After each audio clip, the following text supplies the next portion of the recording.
Welcome back for another session of Make Your Horse Thirsty. This week, I want to talk a little bit about seeing beyond student behavior.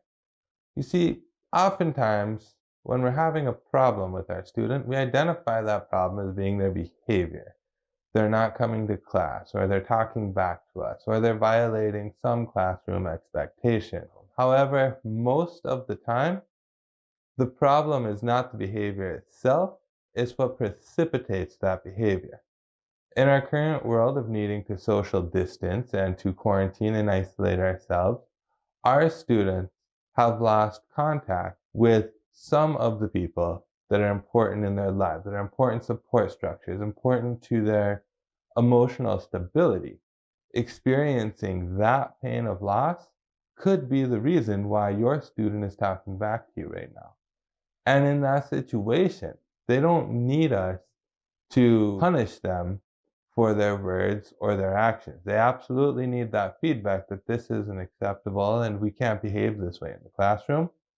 But what they need more than that is they need understanding. They need to know that we're not going to lose respect for them. They need to know that while this behavior may not be acceptable, I understand where it's coming from.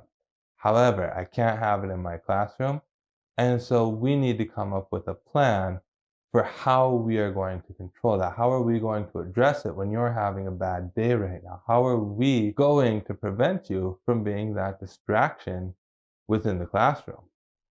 And to that effect, we need to be willing to see what exists behind the behavior. You see, every time a student engages in bad behavior, it's because there's a need not being met. If you truly want to change behavior, if you truly want to stop those distractions or that talking back, if that is your goal, then you don't want to simply punish. Instead, you want to identify the need that is not being met.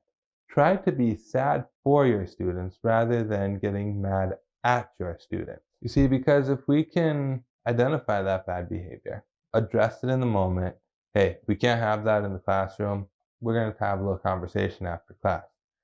After class, you talk to that student. What's going on?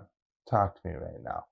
This doesn't appear to be normal for you, or I want you to know that I have the highest level of respect for you. I understand that there might be some struggles right now, and so I want to work with you to figure out how we can meet my expectations in the classroom while also meeting your expectations and solving whatever that need might be. But solving the need not being met is going to be far more effective in addressing student behavior than punishing that student.